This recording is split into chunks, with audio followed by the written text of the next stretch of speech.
This episode of Beyond the Uniform is sponsored by Warfighter Hemp, whose mission is to provide our nation's veterans with organic, non-addictive, non-psychoactive means to manage pain, lower anxiety, and improve the overall quality of their lives. 50% of Warfighter Hemp's profits go back to veterans. In episode number 218, I spoke with Warfighter Hemp's founder, Steve, and since then I've been a fan of both their company and their products. Warfighter Hemp is offering Beyond the Uniform listeners 20% off their first purchase using the promo code BTU20 at checkout. That's BTU20. Thanks and enjoy today's episode.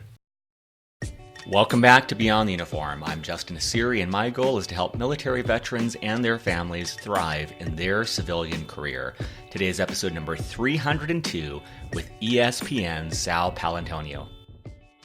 And it doesn't matter what job you're going to have in life, what profession you might pursue. If you have curiosity, your prospective boss or the people who are working around you will see that you are genuinely interested in their world and in the world in general, and not just yourself, that you will make a good teammate.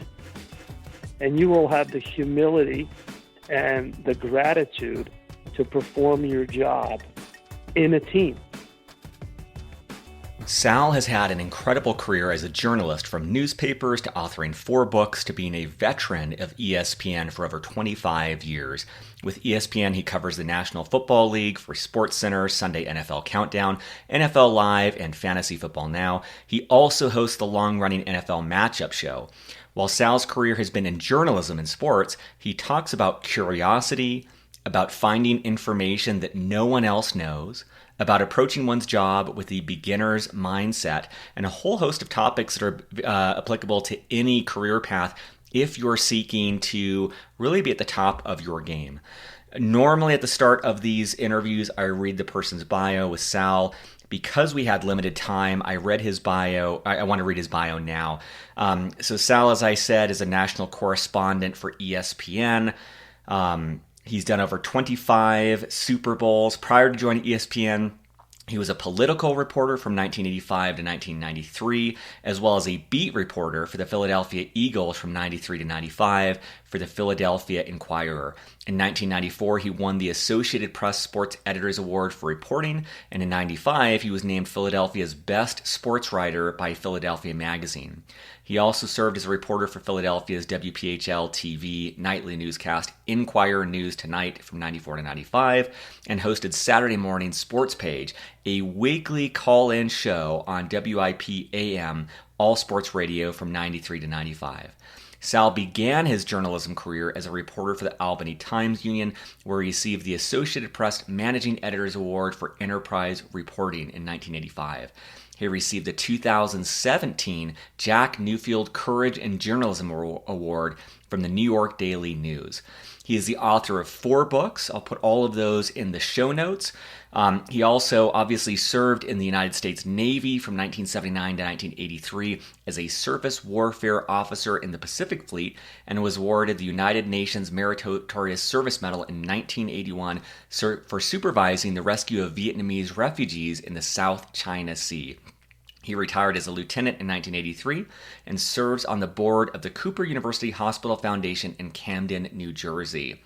As always, at beyondtheuniform.org, you'll find show notes with links to everything we discuss. And with that, let's dive in to my conversation with Sal. Well, joining me today on his way to the New York Giants training camp is Sal Paolantonio. Sal, thank you so much for joining Beyond the Uniform. Hey, thank you for having me. So the first question I had for you, I think everyone listening knows your most recent career, but when you first started out, you actually had an undergrad and master's degree prior to entering the Navy as a surface warfare officer. What led you to decide to join after completing your advanced degree? You know, it was kind of preordained for a lot of different reasons. I have an extensive military background in my family. And my dad was 4F'd from the Korean War because of cataracts at birth. So he had extremely poor eyesight. And his two older brothers were in the Navy in World War II. And one of them, my Uncle Tony, was my godfather.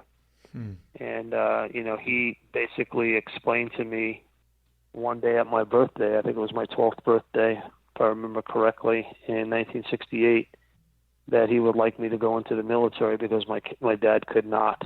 And, 1968, you're 12 years old, you care about two things, the Beatles and baseball. And you're not really thinking about much else. Maybe a little Joe Namath thrown in there. But, 1968 was the doorstep of a lot of stuff that was going on in the world. And there were a lot of Vietnam protests. So the military, for a young person at that age, you weren't really thinking about that as a career.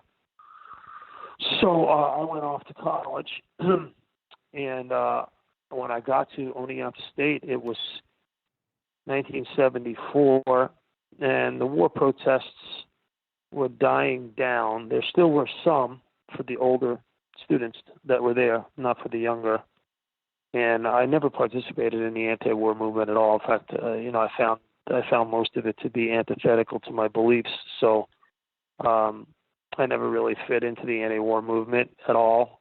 And it was pretty much dying down when I got there. But, anti-military was very high in the mid-'70s. So it was kind of unheard of for you to graduate college and to go on to, say, ROTC or OCS. That just wasn't a path for a lot of people of my generation. And I was a reporter at Oneonta State on the State Times newspaper, and I had a radio show, and I graduated with high honors and got a full fellowship at New York University. So I took advantage of it and got my master's degree, and then I went into the service right after that. As you look back, is there anything that you learned while in the military that's helped you in an incredibly successful career in journalism? Oh my gosh, yes. Countless things. There are so many things that I learned in the military that helped me as a parent, as a husband, as a journalist, as a person. I think the most important thing is to act with humility and gratitude around everybody, and I think that that's one of the most important things that you can do in a military unit is be humble with your teammates, with your squad mates, with your division, wherever you are, your platoon, and to show gratitude for what you have in this world. Because when you go overseas and you see what the rest of the world doesn't have, you're just thankful that you live and work and grew up in and get a chance to raise your family in the United States of America. So that's one important thing. I think in terms of what you learn as a military officer, number one is proper prior preparation prevents poor performance. And that's something that I taught to my three daughters, the 6 Ps. You got to be prepared in life for everything, for every contingency. So we always used to say, I always used to say to my kids, have you done your proper priors before they go out the door? So, and that imbues a sense of discipline, that you learned in the military. So if you have that sense of teamwork, sense of discipline, confidence through preparation, all of those things, make you a better person. That's great. What about when did you first start thinking about journalism? It sounds like you were doing that prior to entering the military. Where does that stem from? Watching the Watergate hearings when I was in high school. I watched sports and the Watergate hearings. And And people say, well, did you become a journalist if you're in the military? I said, listen, the military is about protecting our rights as Americans. And the most important right is the freedom of speech. And so for my entire life, whether it's in the military or as a reporter, I have been a believer in the Bill of Rights. And the first one is of course the most important one. That's why the founding fathers made it the first one: the freedom of speech, freedom of religion, and freedom of the press.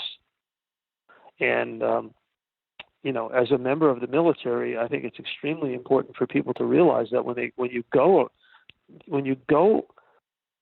overseas, the first thing that you see is that people do not have a Bill of Rights, and we're serving to protect our rights here in this country, and that's what I've done as a reporter, and try to exercise those rights and what I thought what my job was as a member of the military. That's great. That's really powerful. And I love for listeners who might be considering various career paths, I love this strong sense of purpose, this strong sense of mission, and how what you're doing started out as directly aligned with your values. I just imagine that gives you so much more leverage in what you're doing, so much more passion and so much more drive, because it is so foundational to who you are as a person. That's really, really compelling. Well, the meaning of America is rights and justice. That's what separates us from all other countries, most other countries in the world. And we fought for the liberation of Europe from dictatorship. We fought for the liberation of peoples in the Middle East, in Southeast Asia, wherever it is. We're fighting. We've always been a military fighting for liberation, not annexation. And that's a key difference between us and the rest of the superpowers that have roamed the planet over the course of human history.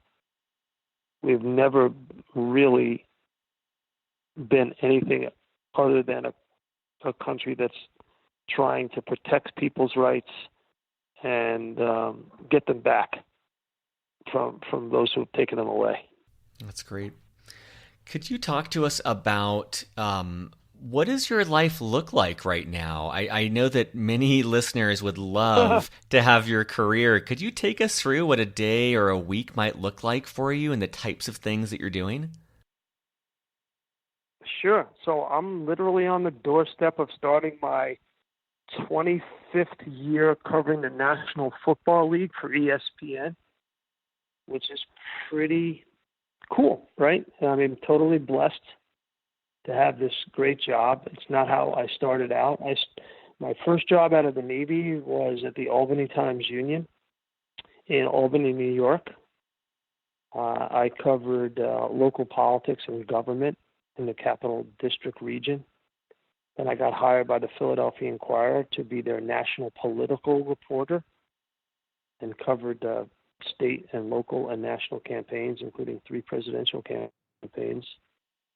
And then I got moved to the Eagles beat by the Inquirer in 1993. The editor there, a very famous man and a very accomplished journalist by the name of Eugene Roberts, had a plan year to year to move people around, to keep fresh reporting eyes on different stories. He was a very big believer in covering sports like he would cover news. So he moved some of his top people, and I got lucky enough to get picked to cover the Eagles. And shortly thereafter, ESPN hired me. Bang, zoom. Got lucky. Right place, right time. Mm. And that's what I've been doing. So, the month of July, I spend as much time as I can reconnecting with my family, because I know that when this third week in July rolls around, I'm on a string of 27 straight Sundays where I am covering a team somewhere doing something. And so I prepare just like anything else. I'm preparing to go to Giants camp, then Eagles camp, then Jets camp, then Patriots camp, then back to Eagles and Giants, and I'm doing an I-95 tour at the beginning until things start to open up and stories start to open up, and then they move me more around the country since I'm a senior person. So I start talking to people, specifically coaches, some front office people, some agents, to find out what dormant storylines might emerge. The first day of Giants camp will be easy because I know the team, and you got a quarterback controversy between Daniel Jones and Eli Manning. And then Eagles, it's all about Super Bowl or bust in Philadelphia with Carson Wentz coming back from 2 truncated years due to injury. So that's what I'm doing. And then, I go to a camp and I'm live on SportsCenter and NFL Live throughout the day doing reports. And it's pretty heady and cool stuff. Is it, having done this for so long at just the top echelon of this field, when you're on camera, is there any preparation or thought, or is it so second nature now that you're just showing, you've trained so much that you're just showing up and just executing? No, it is. I treat each live shot like it's literally the first time somebody is going to be seeing me. So I want it to be as fresh as possible. I want it to be in the moment as possible. I want the news to be as good as I can get it. My dad was a big fan of Joe DiMaggio. And Joe DiMaggio always tried to handle himself on the field with the utmost respect for the fan. He was asked about it in his career, and he always said it was always because he knew there was somebody out there watching him for the first time, and he always wanted to make a good first impression. And so that's the way I handle it on the air. I want to come across like this is the first time this person is seeing me, and I got something to say, and I know how to say it to them. What a incredible mindset to cultivate for listeners, whatever their career path is, of not letting oneself get into a rut or to get them into habits, but taking that fresh approach. I think that's really beautiful. I know that, or I imagine that many listeners, and they could be people on active duty, they could be military spouses, they could be veterans who've been out for a dozen years. But I imagine that some of them aspire to a career in either media or journalism. What advice do you have for someone wanting to pursue that sort of career? Well, journalism is just an extension of being a very curious person. We're all journalists about our world. We're all curious about what's going on. It's just a question of what we're curious about. And so, if I was a reporter about the National Forests instead of the National Football League, I would approach it the same way. I would try to find out as much as I possibly could about what's going on right now at the National Forest, whether it's a shortage of rangers or, overcrowding or, litter or, the trampling of the parks. Whatever the news is, you just have to talk to as many people as possible to find out what's going on. Use your eyes and your ears, ask good questions, take good notes. And try to tell people what you found out. Anybody could have a blog, anybody could have a podcast. The point is to delve into the subject in a way that makes it interesting and new. The root word of news is new. So wherever you're telling people, it's got to be new, or else they'll change the channel on you pretty quickly. I love that, and I love that value of curiosity, of having those questions, and even the way you portrayed this as like such a transferable skill where you could cover anything. It's the same approach of curiosity. And one piece of that I wanted to ask about is is your network. And, most of the time on this show, network means something different. But, for you, your network, I'm imagining, is it's executives and players and coaches. And I imagine you have to really have a lot of trust in those relationships with the teams and the front offices to be able to get information from them. How do you approach that, building those relationships, maintaining that integrity, and having those close ties to be able to get honest answers? It's like nuclear weapons discussions between two countries. Trust but verify. That's the bottom line. I teach young students about journalism and broadcasting all over the country, scholastic broadcast camps. I do broadcast boot camps. I teach it as an adjunct professor. I have taught at St. Joseph's University on a pretty regular basis up until a couple of years ago. And I get invited to lecture to students, and I give them, the basics are so important, because I think these days right now it's important to go back to basics, and you got to, one, ask two good questions. Two, you got to take good notes, because not everybody has a photographic memory. And three, if your mother says she loves you, check it out. In other words, there is no piece of information, even your mother saying she loves you, that's not worth checking out. Get another source, and people always chuckle when I say that. They laugh, but it's true. It doesn't matter what it is. You have to have a second source. And getting back to your question that sparked this discussion, when I was teaching sports journalism classes, I would assign the first day the students in the class to write a paper about Jell-O. And they would always look at me like I had 5 heads. And I would say to them, if you can tell me about Jell-O, you can tell me about anything. You can tell me about going to the moon. You can tell me about hitting a home run. You can tell me about hitting the open man if you're Tom Brady. So I want you to find out about Jell-O.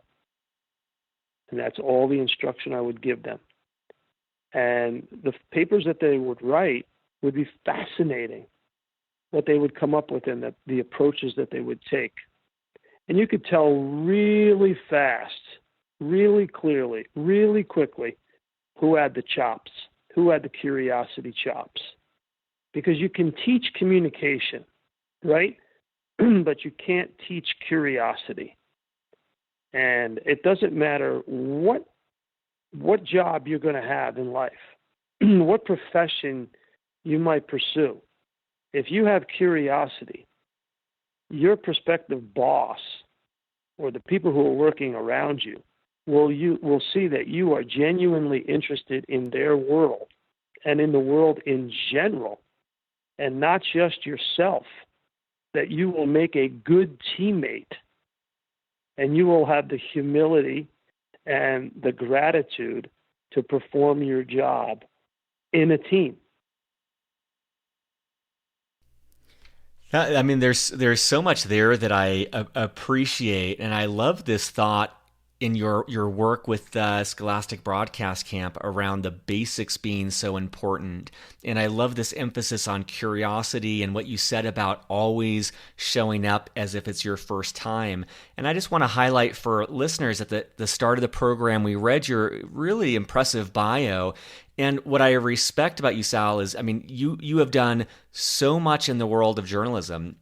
You mentioned ESPN, it being the right time, right place, but you were doing stories, you were showing up, you were exercising these muscles day in and day out for so many years that when that serendipity was there, when you had that moment with ESPN, it worked out. But I would just challenge listeners that worked out because day in and day out, Sal was showing up as if it was the first time. He was applying that curiosity. He was using those basics. He was doing the reps. And I imagine that made a tremendous difference in that meeting with ESPN going the way that it did.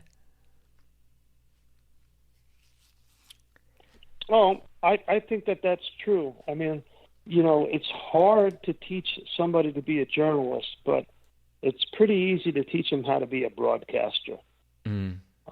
And so you're right. I mean, I did have those journalism muscles built up, but it's pretty much like any other profession, where you do it over and over again, and you understand what it takes to get the story and get to viewers or readers in a way that's compelling and interesting over and over again.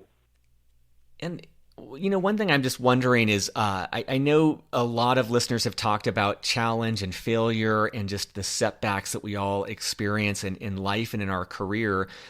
I think the temptation when viewing someone like you, where there's so many things to admire about your career, is to maybe gloss over and imagine that it's all been easy. And I'm wondering if there's any challenge or setback or failure that you've experienced in your career that you'd be open to sharing with our audience, and what you took away from that, just to dispel this notion that, everything is easy or everything's a breeze. I think the most difficult setback would have to be, after I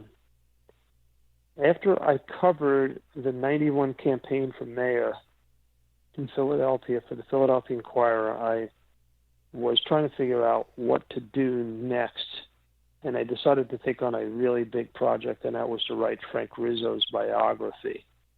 And Rizzo was former mayor, former police commissioner of Philadelphia, one of the most famous in urban American history, who died in the middle of the 91 campaign for mayor. And I felt like when I covered that, it would be the last big story that I would ever cover. And so I just decided, instead of trying to find something else, I decided to make what I knew bigger. And General Eisenhower used to say, if you can't solve a problem, make it bigger. That was one of his favorite sayings. The other was the idea is to keep moving, whether it's an army or in life. Just keep moving forward. And I remember listening to his speeches and reading his biography. I was always a big admirer of his. And so I used that as a way of saying, okay, now what's the second act? And as a result of writing that biography, I took a different path that wound up going into sports, because the editor of the paper said, well, now you've done the biggest possible thing you can do. It's time for us to move you into a completely different direction. And that's how I wound up at ESPN. That's so incredible. I mean, I love this thought of, I just imagine at the time that was a thing that challenged you. It's got you out of your comfort zone. It caused you to have to be more and to be a better writer and really push yourself. And I admire that. And then I could imagine an alternate universe where you just coasted off of that, and instead you took on something that at the time was very different, and it's led to where you are. So I just appreciate from that story how you were out of your comfort zone and not playing it safe, that you were really pushing and challenging yourself. Well, Frank Rizzo was the biggest character in the city's history. And I was given the assignment of writing about him and covering him and reporting on his campaigns and his life. And he died on my watch, July 16th, 1991. And, I thought, okay, well, that was the biggest story I'm ever going to have. And then I had to figure out how to make it, how to do something that no one else had done. So I took a complete step back and wound up writing a 185,000-word biography. That's a biography not only of his life, but the life of the city politic in Philadelphia, dating back to the 1880s, as well as the Italian-American experience in America. And you've gone on, you've written 4 books now.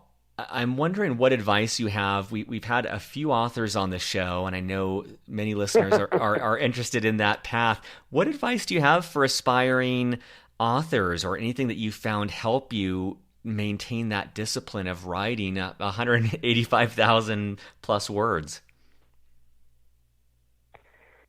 Well, there are different stories. I wrote Frank Rizzo's biography. I wrote a book about football that was called The Most Overrated and Underrated. Then I wrote a book about football called How Football Explains America, which is being repurposed, by the way, for the 100th anniversary of the NFL, which is this year and next. I'm on the Hall of Fame selection committee. And then I just wrote a book about the Eagles championship this season, which, dovetailed perfectly, symmetrically, because it happened in the 25th year that I covered the team. So all of those experiences were different, but there's three basic things that you have to be able to do to take on a project like writing a book. One is, as Jimmy Breslin said, go take a walk. What does that mean? That means you're not going to write a book by sitting at a desk. You got to get out in the world and interview people and see things. And again, take good notes and ask good questions. And then secondly, you got to write about what you know. And the only way to know things is to get out and take a walk. Don't write about something you don't know, because it'll be very evident at the very beginning that you don't know what you're talking about.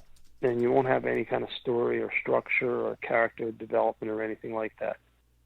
And three, the very famous romance writer Nora Roberts was asked, what is the most important thing a writer should remember? And she said 3 words: ass in chair. Sit down in the morning, put your tuchus in the chair, keep it there until you write 2,000 words. Writing is work. Treat it like that. If you don't sit down and write, then if you keep getting up, then you'll have nothing on the page. I love that. I love that. Is that kind of the mantra you kept? Was your goal to have at least 2,000 words a day as you were writing these books? Yes. That's great. Right. So, for instance, not in every case. Some were harder than others. Some I had little children running around the house. This last, and I had, different deadlines. But in this particular case, the last one, the Philly special, the inside story of how the Eagles won their first Super Bowl championship. The Super Bowl was over February 5th. I got the contract. The deadline for the book, which came out to 90,000 words, was April 12th. So do the math. That's, 45 days, 90,000 words. What's 45 times 2? Oh, there is 90. You got to write 2,000 words a day. Oh, man. If you don't write 2,000 words on Wednesday, you got to write 4,000 on Thursday. That's incredible. It's geometric. Yeah.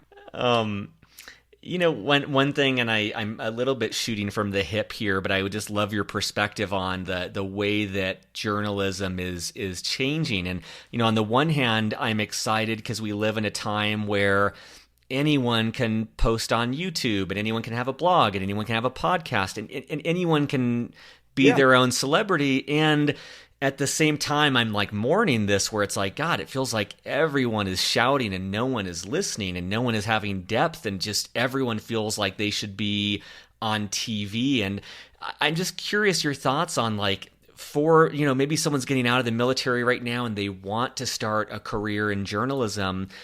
What are your thoughts on going a more traditional route versus starting a YouTube channel, or just the way that media is evolving today?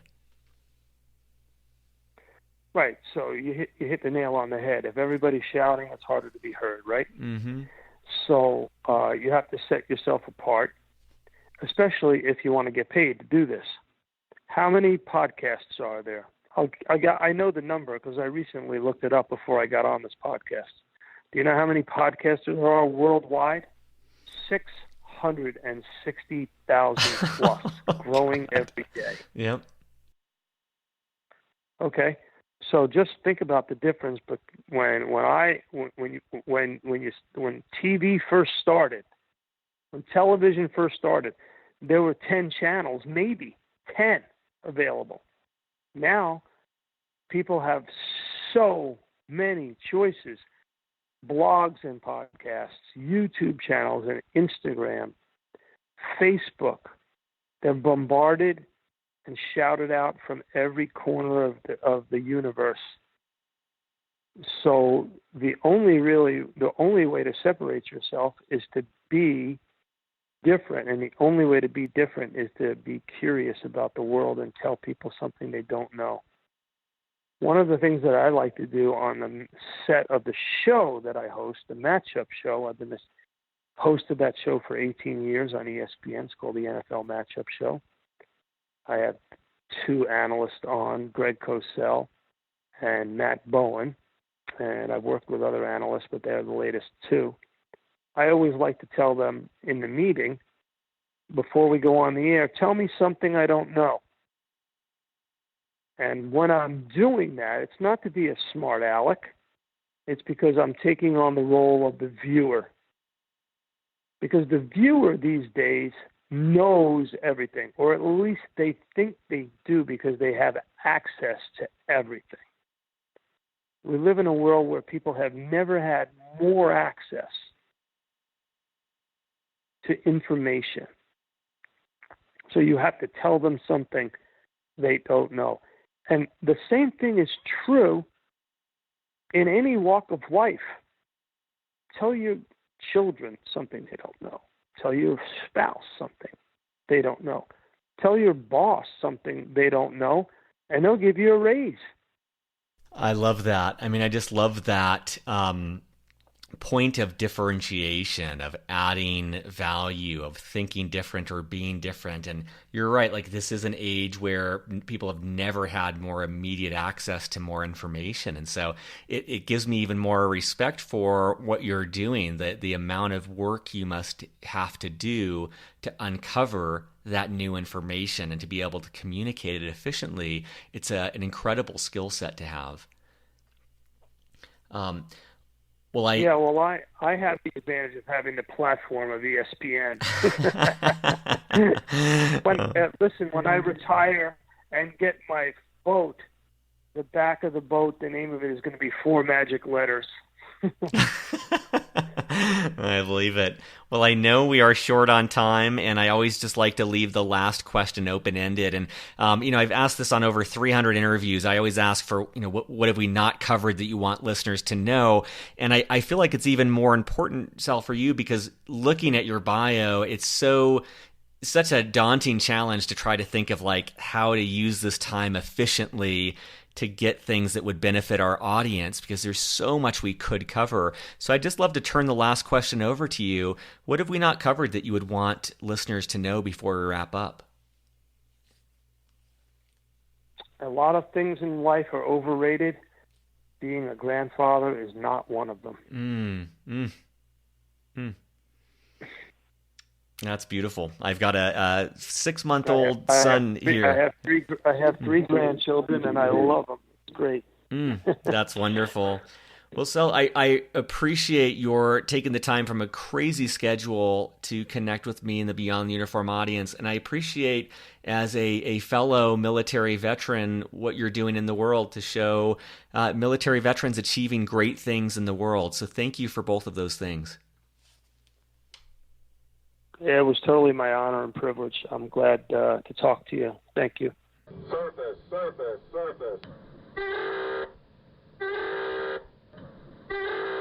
Thank you so much for listening. I hope you enjoyed this episode. Quick couple admin points. We release brand new episodes every single Monday and Thursday. Those are usually recorded about a month or so before they go live. Every Monday and Thursday, we have an interview, usually almost always with a military veteran about their civilian career. More and more, we're starting to add in experts who may not be veterans, but may have some expertise that will help the military veteran community. Saturdays, I typically post more of a behind-the-scenes episode, which is a free-form format. I try to use what I'm calling a mullet format, and by that I mean business up front, party in the back, talking through admin points, professional topics related to the podcast. It might be a conversation I had that week. It might have been an interview I had that week, but just trying to share things that are top of mind that may help you in more of a free form, straight from the heart format. And then the party in the back is the personal side of things, just kind of more free-flowing thoughts on life, on improving oneself, just kind of whatever's going on in life, and trying to be authentic and honest about those things as well. Special thanks. We have an all-volunteer army of people behind Beyond the Uniform making this possible. We do this on our lunch breaks, on our evenings, on our weekends, because we love the military community. We want to give back. We want to make a difference. We want that as part of the purpose in our life that we valued in the military. So special thanks to Steve Bain. Steve does pretty much everything. He helps secure guests. He does our newsletter. He keeps the reels rolling and keeps me sane. Kathleen Dillon, the first person to join our team. She writes text transcripts of every single episode. It's wild. She keeps up with 2 of these a week despite a demanding career and education right now. But those transcripts help us get more SEO value, helps her audience more. Andrew Woolridge is our data guru. He helps us understand the numbers, which is the easiest way for us to figure out how we can better support you, and adds kind of the data oversight for that. Rick Healy does all of our social media. He is gaining more and more of an audience for us by getting our videos, getting our podcasts out on social channels. The best way to stay in contact with us is if you go to beyondtheuniform.org, there is a newsletter. You'll have a little pop-up that comes up. You can put your email in. We email twice per month. We try to be respectful, but it is a great way to get appraised of upcoming events, upcoming interviews, promos where companies are giving discounts to Beyond the Uniform listeners, and more. This does cost money to put on. We are committed to not charging veterans directly, and the way that we kind of offset costs is through corporate sponsors. So if you know of a company that would like to get in front of a military audience and their families, that's one way that we can both add value to our members, but also offset the costs of Beyond the Uniform and give us a little bit of budget to start expanding what we're doing. So that's the best way you can help us. If that's not something that you can do, a positive review on iTunes is greatly appreciated. Have a wonderful week. We will be back Monday, Thursday, and Saturday with more interviews. And keep up the listening. Take care.